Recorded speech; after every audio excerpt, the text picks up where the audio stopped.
స్వర్ణలక్ష్మి నమస్తే అస్తు పరబ్రహ్మ స్వరూపిణి రాజ్యం దేహి ధనం దేహి సర్వకామాంచ దేహిని.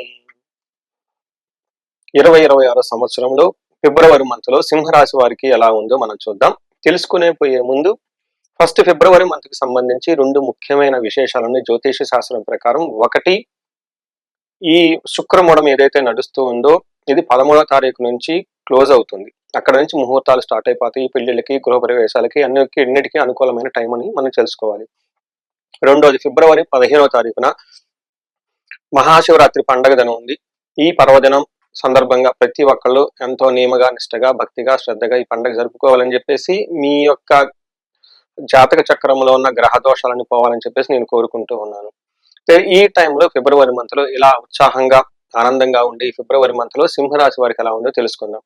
సింహరాశిలో ఫస్ట్ మనం చూసుకుంటే నక్షత్రాల ప్రకారంగా మఖ 1, 2, 3, 4 పాదాలు, పుబ్బ లేదా పూర్వ పాల్గొనే నక్షత్రం 1, 2, 3, 4 పాదాలు, ఉత్తర ఫస్ట్ పాదం అంతా మనకి సింహరాశిలో ఉంటారు.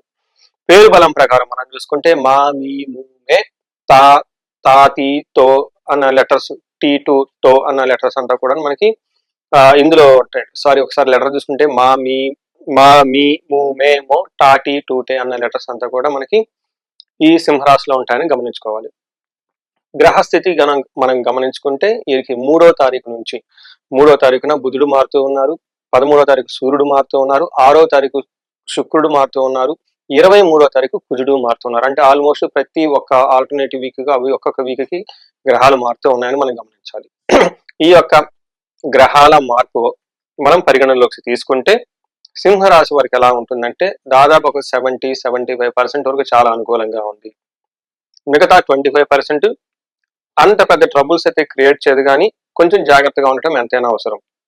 ఇందులో మనకి మహర్షులు ఏం చెప్తారంటే, సూక్ష్మ గోచారం, లఘు గోచారం అన్న కాన్సెప్ట్ ప్రకారం చూసుకుంటే వీళ్ళకి చిన్న చిన్న వర్డ్స్ లో మన సంస్కృతంలో మహర్షులు ఎలా చెప్పారంటే, యాత్రాం సంపదం యురోధం యువత జన బాధ అని చెప్తారు. అంటే యాత్ర అంటే ఈ రాశి వాళ్ళు తీర్థయాత్రలు కానీ లాంగ్ ట్రావెల్ చేసే అవకాశం ఎక్కువగా ఉంటుంది. సంపద, వీళ్ళకి ధన ప్రవాహం వచ్చే అవకాశం ఎక్కువ ఉంటుంది. ఈ రాశి వాళ్ళు ఏదైనా కనుక పని చేస్తూ ఉంటే గిట్టని వాళ్ళు, మీకు అపోజిషన్, మీరు బాగలేదని చెప్పే వాళ్ళు ఎక్కువ ఉంటారు. అంతేకాకుండా 7వ ఇంట్లో శుక్రుడు ఉండటంతో అన్ని విధాలుగా బాగున్నా కానీ మీకు ఒక యువతి లేదా యువకుని వల్ల ప్రాబ్లమ్స్ వచ్చే అవకాశం ఎక్కువ ఉందని గమనించుకోవాలి. మన డీటెయిల్స్ కనుక చూస్తూ ఉంటే సూర్యుడు 7వ ఇంట్లో ఉండటం వల్ల ఎలాంటి ప్రాబ్లమ్స్ ఉంటాయి అంటే, ఇవి చిన్న చిన్న ప్రాబ్లమ్స్ ఉంటాయి. అవి ఎలా ఉంటాయంటే, సామంత జన విద్వేష, దారాపీడ సుతామయం, ఉత్సాహ భంగకారిణి, గోచారస్తే సప్తమే రవి అని మనకి సంస్కృతంలో మహర్షులు చెప్తారు. దాని మీనింగ్ ఏంటంటే, సామంత జన విద్వేష, మీ దగ్గర ఉన్న ఎంప్లాయీస్ కానివ్వండి, సబార్డినేట్ కానివ్వండి, ఎవరన్నా ఉంటే మీకు సపోర్ట్ చేసేవాళ్ళు ఎవరన్నా ఉంటే వాళ్ళు మీకు సపోర్ట్ చేయకుండా సడన్ గా వాళ్ళు మీకు అందుబాటులో లేకుండా ఉండి ఇబ్బంది పడే పరిస్థితుల అవకాశం ఎక్కువ ఉంటుంది. దీనితో పాటు ధారాపీడ సుతామయం అని చెప్తారు. అంటే ఏంటి, భార్య ద్వారా భార్యలకు హెల్త్ బాగుండదు అని గమనించుకోవాలి. అంతేకాకుండా ఉత్సాహ భంగకారిణి, మీరు ఎనర్జెటిక్ గా హై లెవెల్ ఉత్సాహంగా ఏదైనా పని చెయ్యాలి అని మీరు అనుకుంటే ఆ పనికి ఆటంకాలు వచ్చి మిమ్మల్ని నిరుత్సాహపరిచే అవకాశం చాలా ఎక్కువగా ఉంటుంది. సో ఓవరాల్ గా ఫిజికల్ గా చూసుకుంటే చాలా టైర్డ్నెస్ గా, లేజీగా ఉండే అవకాశం ఎక్కువ ఉందని గమనించుకోవాలి. సూర్యుడు వల్ల అంత పెద్ద పరిస్థితులు, పెద్ద పెద్ద ప్రాబ్లమ్స్ అయితే ఏమీ రావని మీరు గమనించుకోవచ్చు. అదేవిధంగా కుజుడు మీకు 6వ స్థానంలో ఉండి విశేషంగా, శోభాయమానంగా, దివ్యంగా సపోర్ట్ ఇస్తూ ఉన్నారు.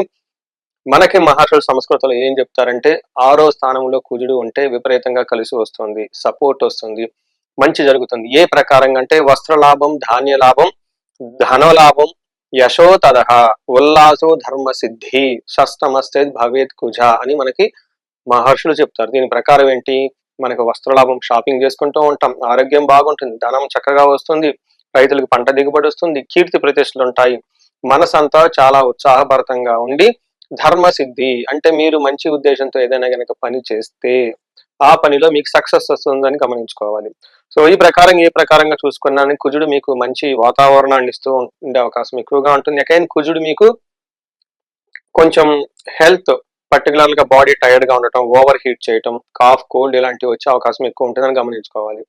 నెక్స్ట్, బుధుడు మీకు 7వ స్థానంలో ఉండి కొంచెం ఇబ్బంది పెట్టే పరిస్థితులు ఎక్కువగా ఉంటుంది. లావాదేవీలు, బ్యాంక్ ట్రాన్సాక్షన్స్, ఆన్లైన్ ట్రాన్సాక్షన్ విషయంలో కొంచెం ఇబ్బందికి గురవుతారు.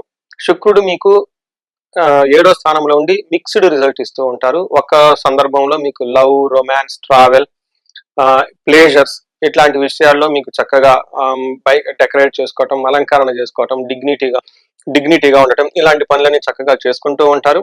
వీటితో పాటు శుక్రుడు కొన్ని మీకు ఛాలెంజెస్ ని తీసుకొని వస్తూ ఉన్నాడు. అవేంటంటే మనకు సంస్కృతంలో మహర్షులు ఏం చెప్తారంటే కోపస్తద భీది సర్వ క్లేశ జీవనం స్త్రీ జాడ్యం మేహ రోగాది భృగో సప్తమగే ఫలం. అంటే భృగుడు అంటే శుక్రుడు ఏడో ఇంట్లో ఉంటే ఏమవుతుందంట, కోపస్తద కోపపూరితమైన వాతావరణం ఎక్కువగా ఉంటుంది, కొంచెం భయం కలిగే పరిస్థితులు ఎక్కువగా ఉంటుంది. మోస్ట్లీ స్త్రీల ద్వారా, ఇంట్లో కానివ్వండి బయట ద్వారా కానీ ఎవరైనా స్త్రీలు మీకు కొంచెం ఇబ్బంది కలిగే పరిస్థితి ఎక్కువగా ఉంటుంది. ఇన్ కేస్ మీరు ఎవరైనా కనుక లేడీస్ ఉంటే పురుషుల ద్వారా ఎక్కువగా ప్రాబ్లం వచ్చే అవకాశం ఎక్కువగా ఉంటుంది. యువత జనబాధ అంటే బేసికల్ గా ఈ గొడవలు యంగ్ వాళ్ళతో వచ్చే అవకాశం ఎక్కువ ఉంటుందని గమనించుకోవచ్చు. సో ఇది మీరు చూసారు కదండి, ఏ గ్రహం ఎలా మీకు అనుకూలంగా ఉందో ప్రతికూలంగా ఉందో తెలుసుకున్నారు. ఇప్పుడు నక్షత్రాల వారీగా చూసుకుంటే మఖా, పుబ్బ, ఉత్తర నక్షత్రాలు ఇందులో ఉంటాయి. మఖా నక్షత్రం వల్ల మనం చూసుకుంటే వీళ్ళకి పాజిటివ్ సైడ్ లో ధన ప్రాప్తి ఉంటుంది, జయం ఉంటుంది, రాజ్యలాభం ఉంటుంది. ఇవన్నీ మీకు పాజిటివ్ గా ఉన్నాయి. అలానే ఛాలెంజెస్ చూసుకుంటే మీకు భయము, రోగము, బంధనము, అంటే బంధించబడినట్లు ఏదో ఒక డెసిషన్ తీసుకోలేకుండా కన్ఫ్యూజ్డ్ అయిన పొజిషన్ లో ఉంటారు. దేనికో ఒక దాని విషయం గురించి పర్టికులర్ గా స్త్రీల విషయం లేదంటే లేడీస్ అయితే జెంట్స్ విషయం ఏదో ఒక విషయంలో భయపడుతూ ఉండే అవకాశం ఎక్కువగా ఉంటుందని గమనించాలి. అలానే పుబ్బా నక్షత్రం వాళ్ళు మనం చూసుకుంటే వీళ్ళకి విశేష ధన ప్రాప్తి ఉంటుంది, జయం ఉంటుంది. అయితే ఛాలెంజెస్ చూసుకుంటే వీళ్ళకి బంధనము, భయము, రోగము అని చెప్తూ ఉంటారు. ఇక్కడ బంధనము అంటే అగైన్ ఇందాక చెప్పిన విధంగా కన్ఫ్యూజ్డ్ అయిన వాతావరణంలో డెసిషన్ తీసుకోలేని పరిస్థితుల్లో ఉంటారు. మోస్ట్లీ లాస్ట్లీ అండ్ ఇంపార్టెంట్ ఉత్తర ఫాల్గుని నక్షత్రం వాళ్ళకి జయప్రదంగా ఉంటుంది, ధనప్రాప్తి ఉంటుంది, జయం ఉంటుంది, అంతా అనుకూలంగా ఉంటుంది. వీరు కూడా బంధించబడినట్లు ఉంటారు, భయప్రదంగా ఉంటారని గమనించాలి.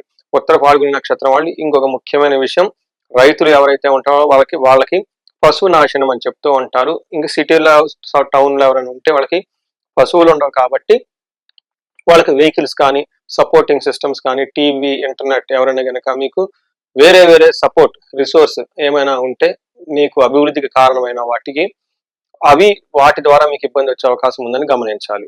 సో ఈ ప్రకారంగా మనం గ్రహాల వైజ్ గా, నక్షత్రాల వైజ్ గా ఎలాంటి రిజల్ట్ ఉన్నాయో మనం చూసాం.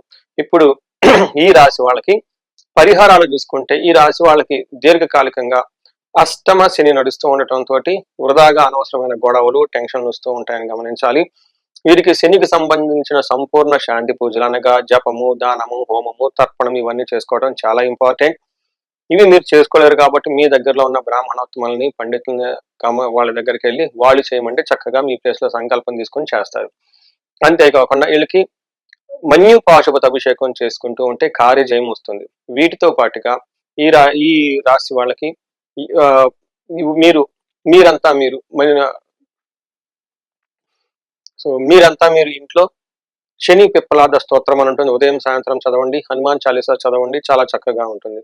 వీటితో పాటుగా ఈ రాశి వాళ్ళు ఇంకా ఎవరైనా కనుక ధనానికి ఇబ్బంది పడుతూ ఉంటే స్వర్ణలక్ష్మి విశేష హోమం చేయించుకోవటం, భార్యాభర్తల మధ్య సరైన అన్యోన్యత ఏదైనా కనుక ప్రాబ్లం గా ఉంటే విశ్వావసు గంధర్వరాజు హోమం చేయించుకోవటం.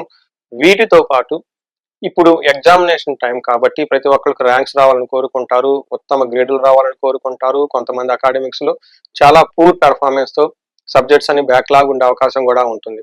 ఇలాంటి వారికి వాళ్ళ యొక్క ఇండివిజువల్ గా జాతకం చూపించుకొని ఆ జాతకం ప్రకారం ఏ యొక్క దేవుడిని కనుక పూజిస్తే చదువు బాగా వస్తుందో తెలుసుకోవాలి. ఉదాహరణకి దక్షిణామూర్తిని కొంతమందికి, అలానే